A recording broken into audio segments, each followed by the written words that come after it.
హల్లెలూయా, హల్లెలూయా, హల్లెలూయా. ఈ ఉదయకాల సమయంలో దేవుడు మనకు అనుగ్రహించినటువంటి మంచి సమయంలో ఆయన జీవము కలిగిన వాక్యాన్ని మనము ధ్యానిస్తున్నాం. కేవలము చదవటానికో లేక వినటానికో మాత్రమే కాదు, మన యొక్క జీవితాల్లో దానిని మనము క్రియాపూర్వకంగా మనము ఏం చేయాలి, మనం నెరవేర్చి వ్యక్తిగతంగా దాని నుంచి దేవుడు ఇచ్చేటువంటి మేలులను మనము అనుభవించాలి. ఆమేన్. అప్పుడే మన విన్న వాక్యము ఏమవుతుంది, మనకి ఫలభరితమవుతుంది. లేకపోతే మన పితరులు వాళ్ళు విన్న వాక్యం వాళ్ళకి ఏమైపోయిందంట, నిష్ప్రయోజనం అయిపోయింది.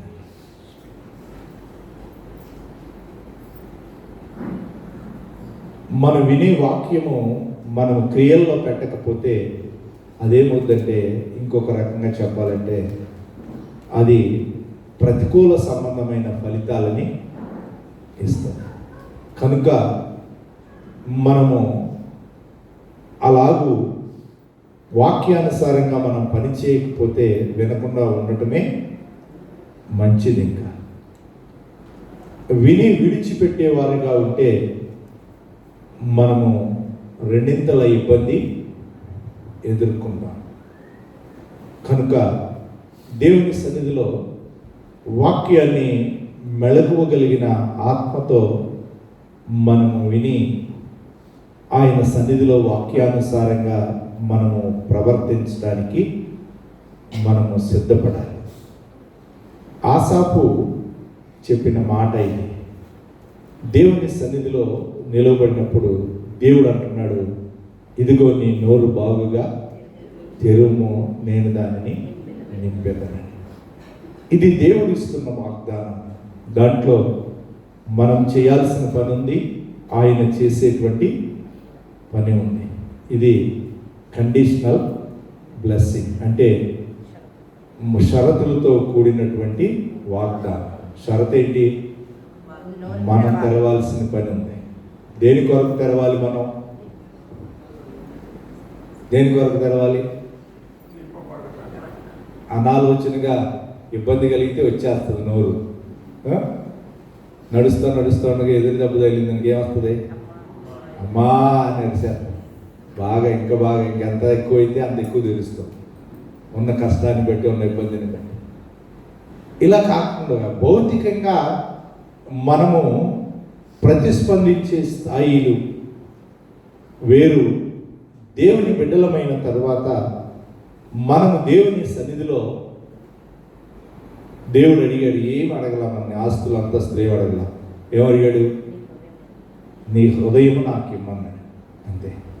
కాబట్టి మనం ఏం చేయాలంట? దేవా, నా హృదయాన్ని తెరువయ్యా అని మనము దేవుణ్ణి అడగాలి.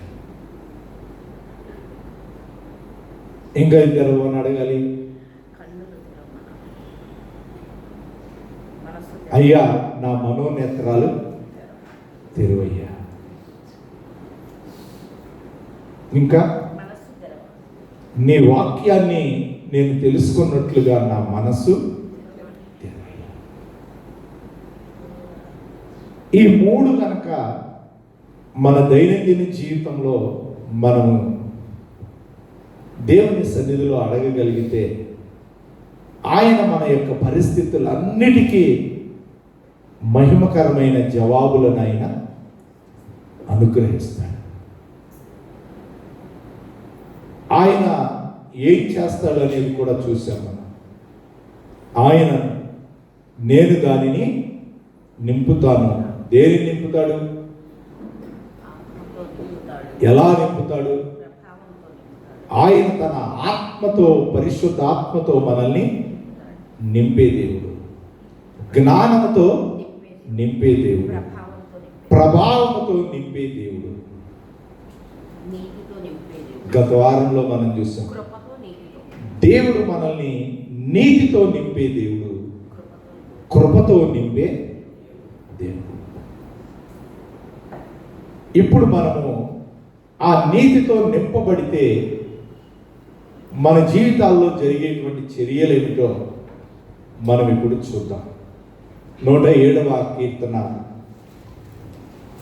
పరిశుద్ధ గ్రంథంలో నుంచి 107వ సంకీర్తన 9వ వచనంలో, ఏలయనగా ఆశ కలిగిన ప్రాణాన్ని ఆయన తృప్తిపరిచి ఉన్నాడు,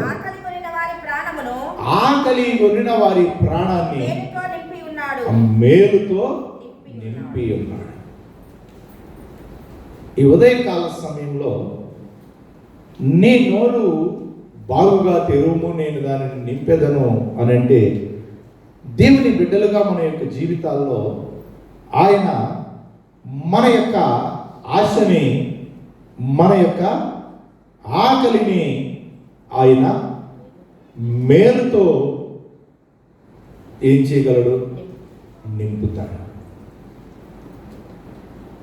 ఈ కీర్తనలో 4 పర్యాయాలు వాళ్ళు వాళ్ళ యొక్క కష్టకాలంలో దేవునికి మొరపెట్టినప్పుడు దేవుడు వాళ్ళు ఉండటానికి ఒక నివాస పూర్వం ఏది వాళ్ళకి దొరకని పరిస్థితుల్లో వాళ్ళు ఏం చేశారంట? వాళ్ళు యెహోవాకి మొరపెట్టారంట. 6వ వచనంలో మనం చూస్తాం. దేవుడు వారి ఆశను బట్టి, వారి హృదయాల్లో ఉన్న ఆకలిని బట్టి వారికి ఒక శ్రేష్టమైనటువంటి ఆ యొక్క చక్కని పురము చేరినట్లుగా వారిని ఒక చక్కని మార్గంలో వారిని నడిపించాడు. మనం మన యొక్క జీవితాల్లో ఎన్నో పర్యాయాలు ఒక స్థిరమైన నివాసం కొరకు బోల్డంతమంది ఈ ప్రపంచంలో ఎదురు చూస్తున్నారు. నాకు సొంత ఇల్లు కావాలి, దాని కొరకు ఎన్నో రకాలైన ప్రయత్నాలు చేస్తున్నారు. కానీ దేవుని సన్నిధానం చెంత, దేవుని బిడ్డలుగా మన యొక్క జీవితాల్లో మనం చూసినప్పుడు విశ్వాసులంగా మనకి దేవుడు అనుగ్రహించినటువంటి ఆ శ్రేష్టమైనటువంటి స్థితి ఏమిటంటే, దేవుడు పరలోకంలో మనకి ఒక మంచి నివాస స్థలాలని దేవుడు సిద్ధం చేసి ఉంచాడు. కాబట్టి ఈ లోకంలో మనకి ఒక స్థిరమైన నివాసము ఉంటే దేవునికి స్తోత్రం, లేకపోయినా దాని గురించి మనము ప్రతికూల సంబంధమైన స్థితిలో ఆలోచించాల్సిన అవసరం లేదు. కానీ ఇక్కడ వీళ్ళ పరిస్థితి ఏమిటంటే, వీరు ఎక్కడున్నారు? దేవుడు వాగ్దానం చేసిన ప్రయాణంలో ఉన్నారు. కాబట్టి వీళ్ళకున్నటువంటి ఆ భౌతిక సంబంధమైనటువంటి ఆ మంచి గోషేను ప్రాంతాన్ని విడిచిపెట్టి వాళ్ళు వచ్చారు. దేవుని మాట చొప్పున ఐగుప్తును విడిచి వచ్చారు. నీవు దేవుని కొరకు నీవున్న నివాస స్థలాన్ని, దేవుడు నీకు ఇచ్చిన ఇంటిని, దేవుడు నీకు ఇచ్చిన వనరులను నీవు విడిచిపెట్టి వస్తే నిశ్చయంగా దేవుడు ఏం చేయగలడు? నీవు విడిచి వచ్చిన దానికంటే శ్రేష్టమైనటువంటి మంచి స్థితిలోనే ఆయన నిన్ను ఉంచగలడు. ఆమేన్. ఇక్కడ మేలుతో ఆయన ఆ ఆశగొన్న ప్రాణాన్ని తృప్తిపరిచే దేవుడని, ఆయన ఆ ఆకలి ఉన్న ప్రాణాన్ని మేలుతో నింపేటువంటి ఏర్పాటును తెలియచేస్తూ కింద 13వ వచనంలో, కష్టకాలంలో వాళ్ళు యెహోవాకు మొరపెట్టిరి, ఆయన వారి ఆపదల్లో నుంచి వారిని విడిపించారు. చీకట్లోను మరణాంధకారంలో నుండి వారిని రప్పించి వారి కట్లను ఆయన తెంపివేశారు. హల్లెలూయా. నీవు దేవుని సన్నిధిలో నీతి కలిగిన వాడుగా నీవు ఉంటే, నీవు నీతితో నింపబడితే దేవుడు ఏం చేస్తాడు? ఆ నీతిమంతుని గృహము ఏం చేస్తాడు? ఆశీర్వాదకరంగా దేవుడు ఉంచుతాడు. నీతిమంతుని ఇల్లు గొప్ప ధన నిధి అంట. ఆ విధమైనటువంటి ఓ శ్రేష్టమైనటువంటి దాని ఇంటిలో నిన్ను ఉంచుతాడు. అంత మాత్రమే కాకుండా చాలామంది అంటూ ఉంటారు, ఇదిగోండి మేము ఇంట్లోకి వచ్చిన దగ్గర నుంచి మాకు ఈ మేలు జరిగినాయి అంటే ఈ వీటన్నిటి నుంచి విడుదల. భౌతికంగా ఇలాంటి కొన్ని సూచనలు మనకుంటాయి. దేవుడు ఉంచిన ప్రదేశంలో దేవునికి మహిమకరంగా మనం ఉంటే దేవుడు ఏం చేయగలనంట? మన యొక్క జీవితాల్లో ఉన్నటువంటి ప్రతి విధమైనటువంటి ప్రతికూల సంబంధమైన పరిస్థితుల నుంచి దేవుడు తన మహిమ కలిగిన పరిష్కారాలని చూపిస్తాడు. దేవుని బిడ్డలుగా మన యొక్క జీవితాల్లో ఆయన ఉండమన్న స్థానంలో ఉంటే, కెరీతు వాగు దగ్గర ఉండమన్నాడు, వెళ్ళి మెదలకొండగా ఏలి అక్కడే ఉన్నాడు. ఇదిగో మీరు వెళ్ళి సారిపత్తులో ఉన్న వెధవరాలి దగ్గరకు వెళ్ళు, నేను ఆవిడికి నీ గురించి ఆజ్ఞ ఇచ్చాను. వర్షం పడదన్నప్పుడు వాగు దగ్గర వెళ్ళి ఎక్కడున్నాను ఆయన, ఇన్ని సంవత్సరాల నుంచి కరువు ఉంటే ఆ విధవరాల దగ్గర వెళ్ళి ఆవిడికి పోషణ లేదు, ఈ పూటకే ఆహారం ఉందని చెబుతుంది, మరుసటి పూటకి ఆహారం లేని ఆవిడ దగ్గర ఎలా ఉండేది నాయన అని అనలేదు. దేవుని సన్నిధిలో దేవుడు ఎలాగ సిద్ధపరిచాడో ఆ ఏర్పాటును లోబడి దేవుని సన్నిధానం చెంత నిలబడ్డాడు. అప్పుడు ఏం చేశాడు? దేవుడు తన అద్భుతకరమైనటువంటి పోషణ నుంచి మేలుకరమైనటువంటి మార్గంలో ఏలియాని దేవుడు నడిపించాడు. ఇక్కడ ఇశ్రాయేలీల ప్రయాణంలో మళ్ళా 19వ వచనంలో మనం చూస్తే, కష్టకాలమందు వారు యెహోవాకు మొరపెట్టి ఆయన వారి ఆపదల్లో నుండి వారిని విడిపించును, ఆయన తన వాక్కును పంపి వారిని బాగు చేసిన, వారు పడిన గోతిలో నుండి వారిని విడిపించాను. హల్లెలూయా. దేవుడు మేలుతో తృప్తిపరిచేటువంటి ఏర్పాటు ఏమిటంటే, నీతి కొరకు మనం కొన్నిసార్లు ఆకలి తప్పుకునే పరిస్థితులు ఏర్పడతాయి. మనం నీతితో నింపబడినప్పుడు, ఒక ఆయన అన్నాడు, యేసు ప్రభు వారు ఆ జక్కయ్య ఇంటికి వెళ్ళి ఆయన్ని దర్శించగానే యేసయ్య మాట విని యేసయ్యని చేర్చుకోగానే జక్కయ్య ఇమీడియట్లీగా ఒక తీర్మానం చేసేసాడు. ఏమని? ఇదిగో నా ఆస్తిలో సగం పేదలకు ఇచ్చేస్తున్నాను, నేను ఎవరి యొద్దనైతే అన్యాయంగా పుచ్చుకున్నానో అది ఒక్కొక్కరికి 4 గంటలు ఇచ్చేస్తాను. మామూలుగా ఒక గణాంక శాస్త్రవేత్త మీరైనా చేయొచ్చేమో, సమ్ ఎక్స్ ఆయన ధనం అనుకుంటే దాన్ని ఈక్వేషన్ చేస్తే ఆయన ఏమైపోతాడంట? అప్పుల పాలైపోతాడంట, మైనస్లోకి వెళ్ళిపోతాడంట. ఆ విధంగా తన యొక్క జీవితంలో అప్పటికి బహుధనవంతుడుగా, అప్పటికి జనాలందరూ వీళ్ళందరికీ అన్యాయంగా వీళ్ళందరి దగ్గర పోగేసుకున్నాడు అనుకునే స్థితి నుంచి నాకు యేసయ్యే చాలు, ఆయన నీతితో నేను నడుస్తానని తన యొక్క జీవితంలో తాను తీసుకున్న తీర్మానము ఆయన జీవితంలో ఆయన ప్రతికూల స్థితుల్లోనికి వెళ్ళడానికి కారణం. అయినా సరే దేవునికి మహిమకరంగా నిలబెట్టుకున్నాడు. ఈ ఉదయకాల సమయంలో మనం నీతితో నింపబడి నీతి కొరకు మనము కొన్నిసార్లు మనము ప్రతికూల పరిస్థితుల్లోనికి వెళ్ళిన స్థితులు మనకున్నా సరే దేవుడు ఏం చేస్తాడంట? దేవుని సన్నిధిలో మనం ఆశ కలిగి ఆ నీతితో నిలబడితే, దేవుడి నామంలో నిలబడ్డాడు సంసోను.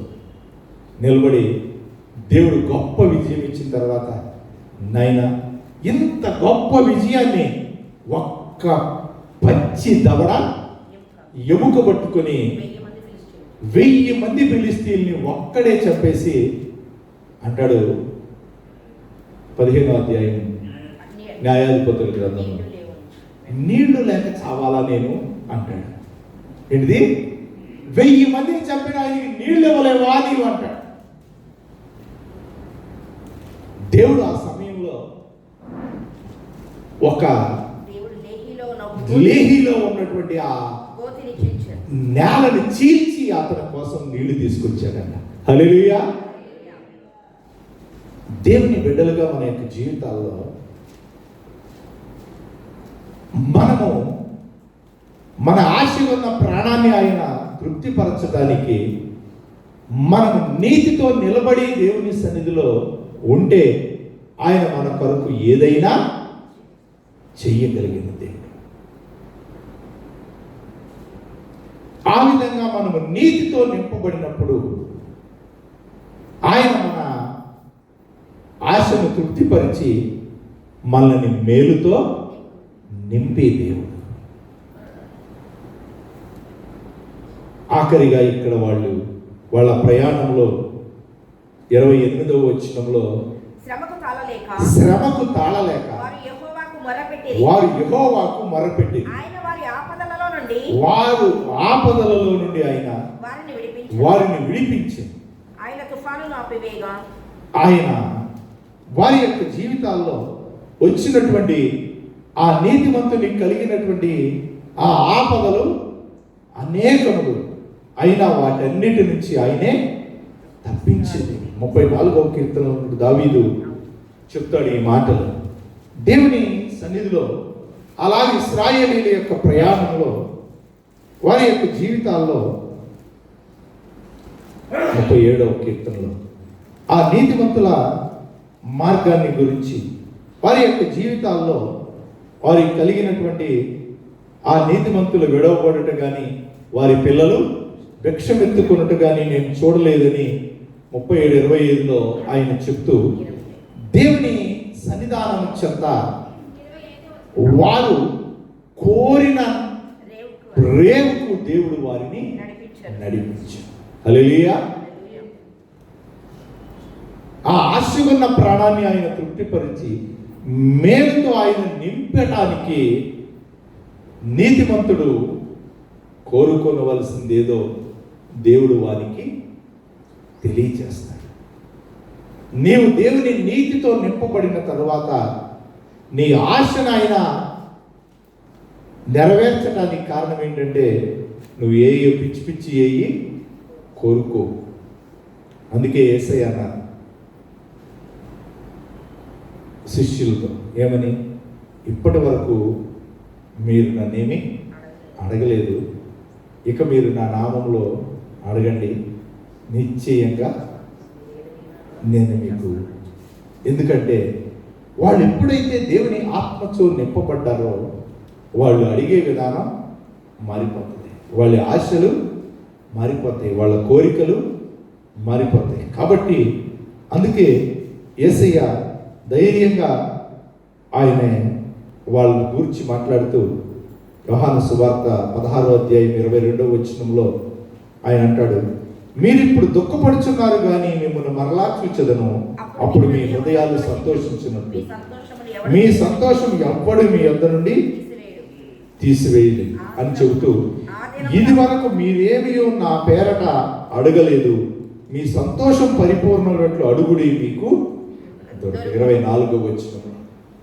దేవుని సన్నిధిలో మనము దేవుని నీతితో నింపబడిన తరువాత మనము మన ఇష్టం మన సంతోషం పరిపూర్ణమైనట్లుగా మనం అడిగితే ఆయన ఆ మేలుతో మనల్ని నింపుతాడు. ఆమేన్. ఒక ఆయన అన్నాడు, నువ్వు దేవుడిని ఎంత బాగా బ్రతకాలని కోరుకో, తప్పులేదు, అంత బాగా బ్రతికిస్తాడు. కానీ నువ్వు బ్రతకటానికి ఎదటోడు చచ్చిపోవాలని కోరుకో, మాకు దేవుడు ఆశని తీర్చడు.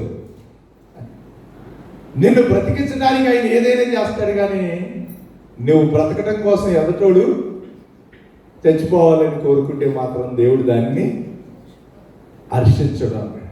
కాబట్టి మన ఆశ ఏమై ఉండాలి అని అంటే దేవుని యొక్క చిత్తము, దేవుని హృదయమును ఎరిగి మనము దేవుని సన్నిధిలో ఆయన ఆశిస్తే మనం ఆశగా ఉన్న ప్రాణాన్ని ఆయన తృప్తిపరిచే దేవుడు, ఆకలి ఉన్న వారిని మేలుతో నింపే దేవుడు. ఆ ఆకలి ఏంటిది?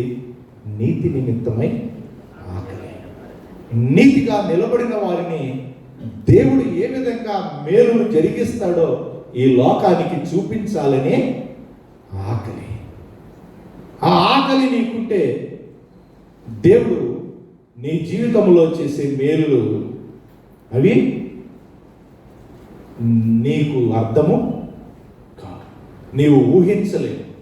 నీవు ఆశపడిన దానికంటే ఎన్నో రకాలైనటువంటి మేలులను ఆయన చేస్తాడు. కాబట్టి నీవు దేవుని సన్నిధిలో నీ నోటిని బాగుగా, దేని కొరకు? నీ హృదయాన్ని తెరిచి దాంట్లో నుంచి ఆయన కాయాస్కరమైన తీసేది. నీ యొక్క మనోనేత్రాలు తెరవబడి దేవుడిచ్చే మార్గాన్ని చూడాలని, నీ మనసు మాయల్లో పడి తిరగకుండా దేవుని వాక్యానుసారంగా ప్రవర్తించడానికి నీ పరిస్థితుల్లో దేవుని వాక్యాన్ని చూడగలిగిన స్థితి. వీటి కొరకు నీవు నీ నోరు తెరువు. దేవుడు నిన్ను తన ఆత్మతో నింపి, తన యొక్క చెప్పండి జ్ఞానంతో నింపి, తన యొక్క ప్రభావంతో నింపి, తన నీతితో నింపి నీ జీవితంలో తన కృపను కుమ్మరిస్తాడు. ఆమేన్. దేవుడు తన కృపిస్తే ఏం జరుగుతుంది? నీవు కృపతో నింపబడితే నీ జీవితంలో ఏదో చిన్న చిన్న కృపలు పొంది,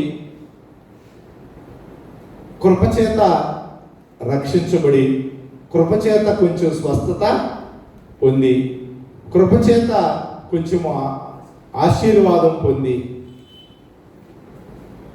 నీవు దేవుడు చూపే చిన్న చిన్న కృపల ద్వారానే నీవు సంతృప్తి పడిపోయి జీవిస్తూ ఉంటే, కొందరేమో ఆ కృప ద్వారా ఈ భూమి మీద కృప ఉంది కదా అని ఎన్నో రకాలైన ప్రతికూల మార్గాల్లో జీవిస్తూ ఆ ప్రతికూల స్థితుల్లో నుంచి బయటకు రావడానికి ఆయన కృపని వినియోగించుకుంటూ ఉంటే, దేవుడు మనకి కృప ఇచ్చింది ఎందుకు? ఒక మాట ఉంటుంది 144వ కీర్తనలో మనం చూస్తే 13వ వచనాన్ని చదువుదాం. 144వ కీర్తన.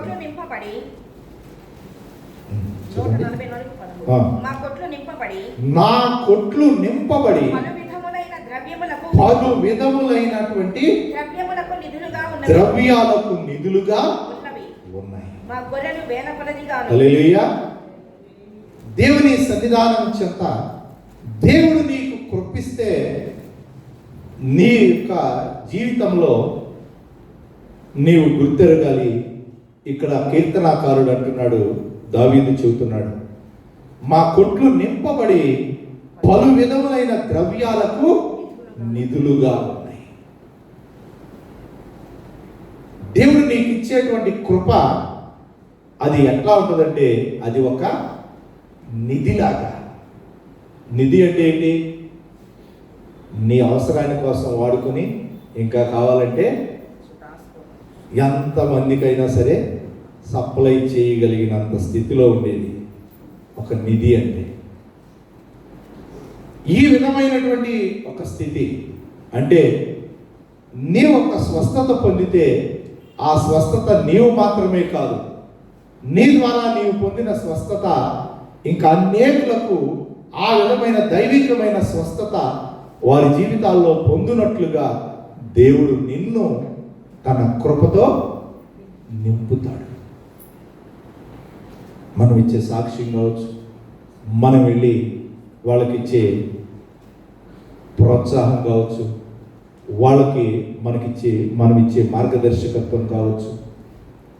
దేవుడు నిన్ను కృపచేత రక్షించాడు. నీకు ఇచ్చిన రక్షణ నీవు ఎంతమందిని నీ రక్షణను చూచి ఆయన రక్షణ యొద్దకు రాగలుగుతున్నారు.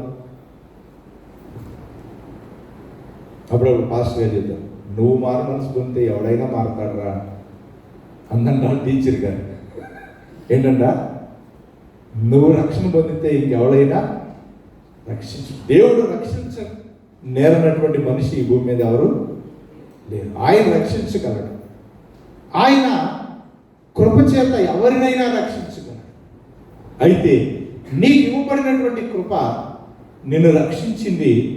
ఆ కృప నీ ద్వారా అనేకులకు ఆ రక్షణ ఇవ్వగలిగిందిగా విస్తరిస్తుందా? నీకు ఇవ్వబడిన ఆశీర్వాదం భౌతికంగా ధనము కావచ్చు, లేకపోతే జ్ఞానం కావచ్చు, ఏదైతే ఆయన కృప ద్వారా నీవు పొందావో అది నీ నుంచి అనేకులకు అందించబడే విధంగా దేవుడు దానిని ఏం చేస్తాడంట, పలు విధములైనటువంటి ద్రవ్యాలతో మా కొట్లు నింపబడి ఉన్నాయి అంటున్నాడు దావీదు. ఏం చూశాడు? 2వ అధ్యాయం వచనంలో మనము ఆ 144వ కీర్తనలో ఆయన నాకు కృపానిధి. లోకంలో పేర్లు పెట్టుకునే వాళ్ళు ఉన్నారు. రక్షణ నిధి, రక్షణ ఆనందం, కృపానిధి, ఇట్లాంటి పేర్లు పెట్టుకునే వాళ్ళకి చూస్తానే. కానీ వాళ్ళ దగ్గరికి వెళ్తే వాళ్ళ దగ్గర అంత నిధి లాంటి కృప ఏం దొరకదు. వాళ్ళ పేరు రక్షణానందమే, కానీ వాళ్ళని చూస్తే ఇప్పుడు ఆ రక్షణానందం వాళ్ళలో కనపడదు. దేవుని బిడ్డలుగా మన యొక్క జీవితాల్లో దేవుడు మనల్ని తన కృప చేత నింపితే ఏం జరుగుతుందంట, మన కొట్లన్నీ వివిధ రకాలైన ద్రవ్యాల చేత నింపబడతాయి. ఆయన కృప మన యొక్క జీవితాల్లో మన పరిస్థితులలోనికి వచ్చే విధంగా దేవుని బిడ్డలుగా మనము మన యొక్క జీవిత మార్గాలలో ఏ విధమైనటువంటి పరిస్థితులు మనకి కొదువుగా ఉన్న పరిస్థితులు ఉన్నాయో, హన్నా మన యొక్క జీవితంలో అన్ని పరిస్థితుల్లో ఒక నెమ్మది కలిగిన స్త్రీగా ఉంది. కానీ ఆవిడ జీవితంలో ఉన్న ఒకే ఒక కొదువ ఏంటిది? సంతానం లేని స్థితి. మీరు రక్షించబడిన తర్వాత, దేవుని కృప యొద్దకు వచ్చిన తర్వాత, ద్వితీయోపదేశకాండం 28వ అధ్యాయం 1వ వచనం నుంచి 14వ వచనం వరకు ఉన్న ఆశీర్వాదాలు ఉన్నాయి. నేను నీ దేవుడైనా, నీవు నీ దేవుడైన యెహోవా మాట శ్రద్ధగా వింటే, నేడు నేను నీకు ఆజ్ఞాపించు ఆయన ఆజ్ఞలన్నిటినీ గైకొని నడుచుకుంటే ఈ ఆశీర్వాదాలన్నీ నీ మీదకి వస్తాయి. వాటిలో ఈ బిడ్డలు లేనటువంటి స్థితిలో ఉంది. కాబట్టి దేవుని సన్నిధిలో ఆవిడ వెళ్ళి ఆ సమూయేలు మొదటి గ్రంథం 1వ అధ్యాయంలో తన హృదయాన్ని దేవుని సన్నిధిలో కృమ్మరించింది. 9వ వచనం నుంచి ఆ 10వ వచనంతో మొదలు పెడితే 17వ వచనం వరకు ఓ గొప్ప సంభాషణ జరుగుతుంది. మొదటిది దైవజనుడు కనపడింది.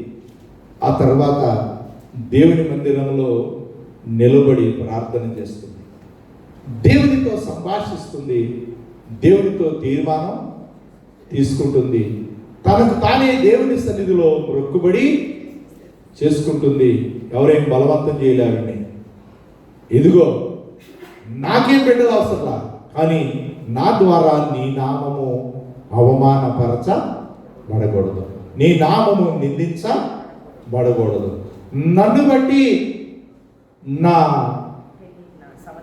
సవతి నీ నామాన్ని పరచకూడదు. నాకేం అవసరం లేదు, నాకు బిడ్డలతో పనేం లేదు, నా భర్త నాకు 10 మంది కుమారుల కంటే విశేషమైన వాడు, నువ్వు నాకు భర్తనిచ్చావు. బిడ్డలుంటే ఒక 20 ఏళ్ళు వాళ్ళని పెంచి సాగి వాళ్ళను ఏదో అమ్మకాయికి అప్పగిస్తాం. కానీ నీ నామం నా ద్వారా అవమానపరచకూడదు, దీని బట్టి నీ కృప నాకు కావాలి, ఈ పరిస్థితిలో నీ కృపను కనపరచు అని తన హృదయాన్ని దేవుని సన్నిధిలో కుమ్మరించు. ఈ ఉదయకాల సమయంలో దేవుడు మనల్ని తన కృపతో నింపటానికి కారణం ఏమిటంటే, మన జీవితాల ద్వారా ఆయన నామానికి స్థితిలోనూ కూడా అవమానము కలగకూడదని ఆయన ఉద్దేశం. కాబట్టి ఆయన నామానికి అవమానకరమైన పరిస్థితులు ఏ ఉన్నా వాటిలో దేవుని కృపను పంపమని మనము దేవుణ్ణి అడగాలి. ఆయన కృపానిధి, ఆయన ఎంత కృప దొరుకుతుంది, ఆయన ఎంత సంపూర్ణమైన విమోచన దొరుకుతుంది అన్నాడు. ఈ లోకంలో ఉన్న వ్యక్తులు పరిష్కరిస్తే అవి తాత్కాలికమైనటువంటి విడుదలే, కానీ దేవుడు ఇచ్చే పరిష్కారము శాశ్వతమైనటువంటిది. కాబట్టి దేవుని సన్నిధిలో ఆయన కృపచేత నీవు నింపబడితే ఆయన నీ పరిస్థితుల్లో తన కార్యాల చేత ఆయన నింపే దేవుడు. ఆమేన్. ఈ ఉదయకాల సమయంలో లేచి ప్రభు సన్నిధిలో మిమ్మల్ని మీరు అప్పగించుకోండి. ఆయన మీ కొరకు ఎదురు చూస్తున్నాడు. ఈ సంవత్సరం ఆఖరి దినాల్లో దాదాపు ఒక 39 రోజులున్న ఈ రోజుకి ఇంకా ఈ సంవత్సరంలో నీ యొక్క జీవితంలో సమస్తము చేయగలిగిన ప్రభువు నీవు కలిగి ఉన్నావు. నీ జీవితంలో ఆ దేవుని నీతిని నెరవేర్చని పరిస్థితులు ఏమున్నాయో, ఆయన నీతితో నీవు నింపబడకుండా ఈ లోకంలో నీవు ఈ మానవ సంబంధమైన నీతితో నీవు అడుగులు వేస్తూ ఉంటే, ఈ ఉదయకాల సమయంలో ప్రభు నీతో మాట్లాడి నిశ్చయంగా నిన్ను ఆయన తన నీతితో నింపి ఈ లోకం ఎదుట ఆయన నీతిని వెల్లడిపరుచుకోవటానికి ఇష్టపడుతున్నాడు. అది ఈ లోక సంబంధమైన నీతి కాదు, ఈ లోక సంబంధమైన శాస్త్రుల పరిచయుల నీతి కాదు. నీ నీతి దేవుడిచ్చే నీతి. అది ధర్మశాస్త్ర సంబంధమైన నీతి కాదు. దేవుని వాక్యముతో నీ జీవితమును ఆయన మేలుతో నింపటానికి, ఒకవేళ ఆ నీతి కొరకు నీకు కలిగిన దాన్ని నీవు కోల్పోవటానికి నీవు ఇష్టపడితే, ఆ నీతి కొరకు నీవు ఆకలి దప్పులు కొని నిలబడితే,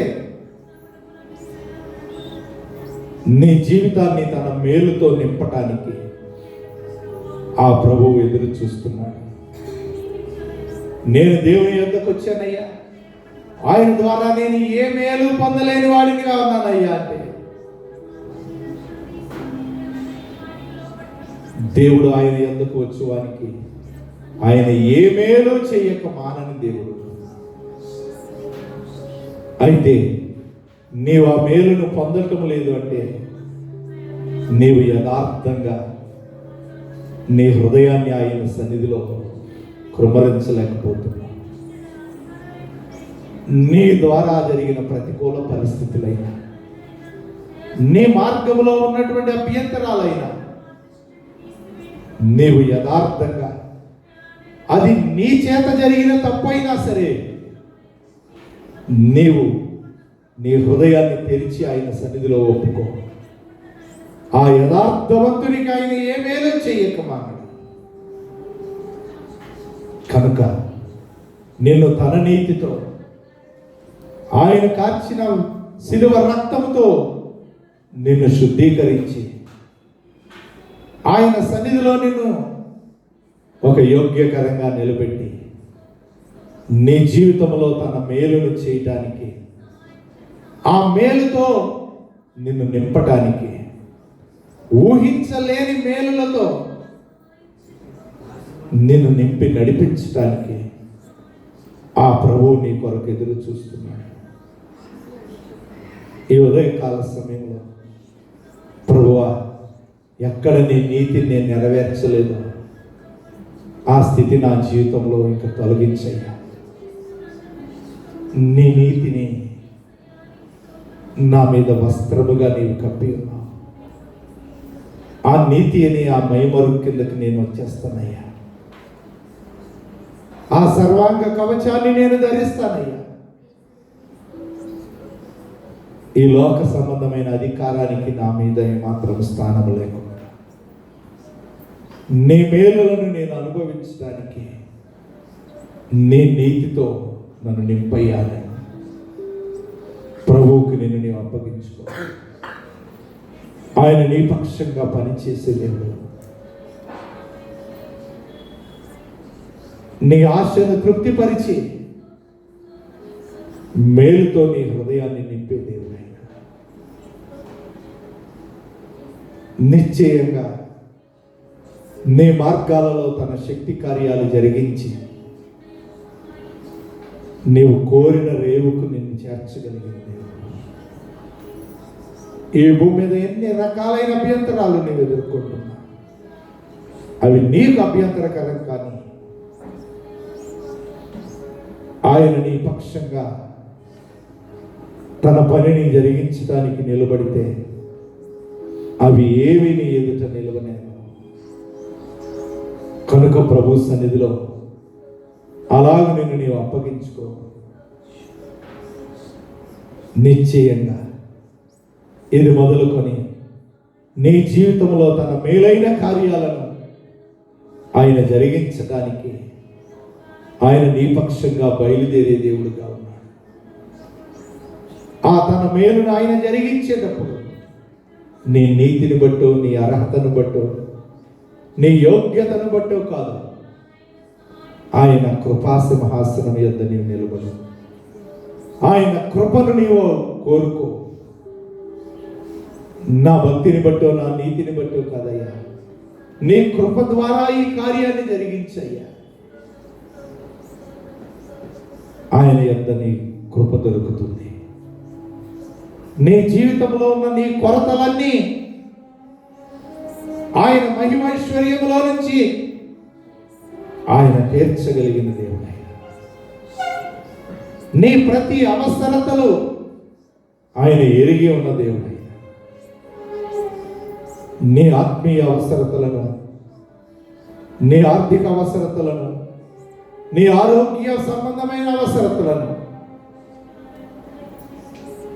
ఆయన తన కృపచేత సమృద్ధిగా నింపగలిగిన దేవుడు. ఆయన కేవలం నీవు పొందుకోవటం మాత్రమే కాదు, ఆయన నీకు కృపించినప్పుడు నీ ద్వారా ఆ కృపని అనేకులకు పంచిపెట్టే విధంగా ఆయన సమృద్ధిగా నీకు తన సహాయాన్ని ఇవ్వగలిగిన దేవుడు. కనుక నీ యొక్క జీవితంలో ఆ అన్న ఏ విధంగా